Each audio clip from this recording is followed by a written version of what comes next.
नमस्कार दोस्तों, देखिए क्लास 12th हिंदी विशिष्ट का महत्वपूर्ण टॉपिक लेकर आए हैं। जो ग्रामर हम आपको ग्रामर सेक्शन बता रहे हैं।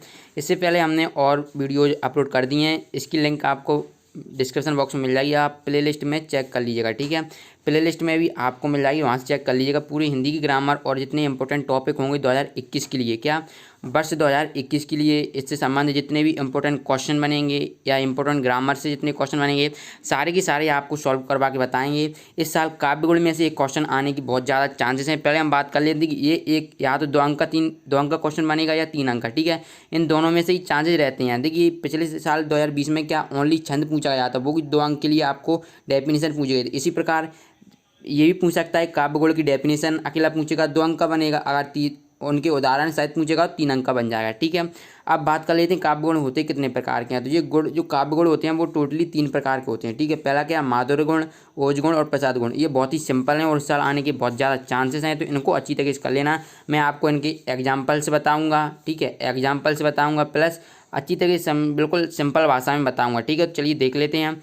3 प्रकार के होते हैं, ये अच्छी तरीके से कर लेना। ऑब्जेक्टिव में बन सकता है कि काव्य गुण कितने प्रकार के होते हैं, तो 1 नंबर के लिए बन सकता है कि काव्य गुण 3 प्रकार के होते हैं, या फिर उनके प्रकार पूछेगा तो ये लिख दीजिएगा, माधुर्य गुण, ओज गुण और प्रसाद गुण। ठीक है, अब हम बात कर लेते हैं माधुर्य गुण किसे कहते हैं। ठीक है, तो माधुर्य गुण की डेफिनेशन आपको कुछ इस प्रकार से लिखना है कि माधुर्य गुण जिस काव्य को सुनने या पढ़ने से मन पुलकित हो उठे और कानों को मधुर लगे। ठीक है, क्या कह रहा है कि जिस काव्य को हम सुने या पढ़ें तो उससे क्या हमारा मन पुलकित हो उठता है और कानों को अच्छा लगता है, तो वहाँ क्या माधुर्य गुण होता है। ठीक है, अब बात कर लेते हैं माधुर्य गुण के हमें एग्जाम्पल चाहिए। तो क्या माधुर्य गुण मुख्य रूप से श्रृंगार रस, शांत रस और करुण रस, करुण संयुक्त वाक काव्य में पाया जाता है। ठीक है, आपको करुण रस, श्रृंगार रस और शांत रस, इन तीनों रसों में जो इनके उदाहरण हैं वो आपको माधुर्य गुण के रूप में मिल जाएंगे। ठीक है, चलिए मैंने एक यहाँ पर लिख दिया एग्जाम्पल। अगर आपको श्रृंगार रस का आपने उदाहरण याद किया हुआ है, शांत रस का किया हुआ है और करुण रस का, ठीक है, करुण रस का, तो इन तीनों में से कोई अच्छा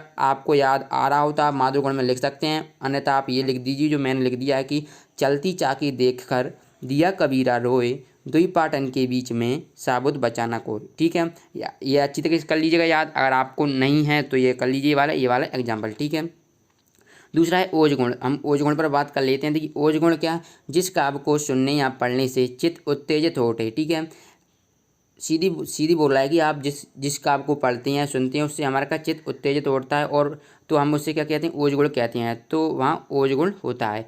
ये गुण मुख्य रूप से बीज रस में पाया जाता है, बीभत्स रस में पाया जाता है तथा रौद्र रस में। ठीक है, सीधी बात है, चित्त उत्तेजित हो उठता है। जब हम बीज रस को सुनते हैं तो हमें क्या अनुभूति होती है, हम कुछ अच्छा करें बीज रस से, यानी उत्साह बढ़ता है हमारा, यानी कि चित्त उत्तेजित हो उठता है। ठीक है, और रौद्र यानी कि क्रोध भी हमें जल्दी आ जाता है। ठीक है, इसका हम अगर एग्जांपल देखेंगे बहुत ही सिंपल है। अगर आपको बीज रस का एग्जांपल से याद है या बीभत्स रस का एग्जांपल याद है या रौद्र रस का, तो उन तीनों में से किसी का एक यहाँ पर आप लिख सकते हैं। अन्यथा आप ये मैंने बीज रस का यहाँ पर लिख दिया है कि बुंदेल हरवों के मुख हमने सुनी कहानी थी, खूब लड़ी मर्दानी वह तो झांसी वाली रानी थी। ठीक है, चलिए तीसरा देख लेते हैं प्रसाद गुण। देखिए इनमें से इस साल 2 या 3 अंक के लिए एक क्वेश्चन आ सकता है, तो इसको अच्छी तरीके से कर लीजिएगा। और मैंने वीडियो डाल दी हैं तो आप देख सकते हैं, प्ले लिस्ट में जाकर चेक कर लीजिएगा।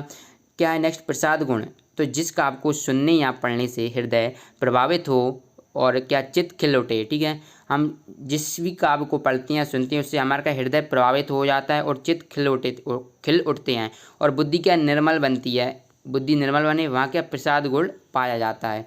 तो इसके एग्जाम्पल बहुत ही सिंपल है जो कि मैंने शांत रस का दिया हुआ है यहाँ पर। चारूचंद की चंचल किरणें खेल रही थी जलतल में। ठीक है, इस प्रकार से आपको ये तीनों अच्छी तरीके से कर लेना है। इसकी PDF डाउनलोड करना चाहते हैं तो लिंक मिल जाएगी डिस्क्रिप्शन बॉक्स में, या फिर आप गूगल पर सर्च कर लीजिए SKT, वहाँ पर भी इसकी PDF वहाँ पर प्रोवाइड हो जाएगी। ठीक है, वेबसाइट है हमारी SKT www.com SKT.com। ठीक है, चलिए वीडियो अच्छी लगे तो वीडियो को लाइक कर देना, अपने दोस्तों के साथ शेयर भी करें, और मिलते हैं नेक्स्ट वीडियो में। धन्यवाद।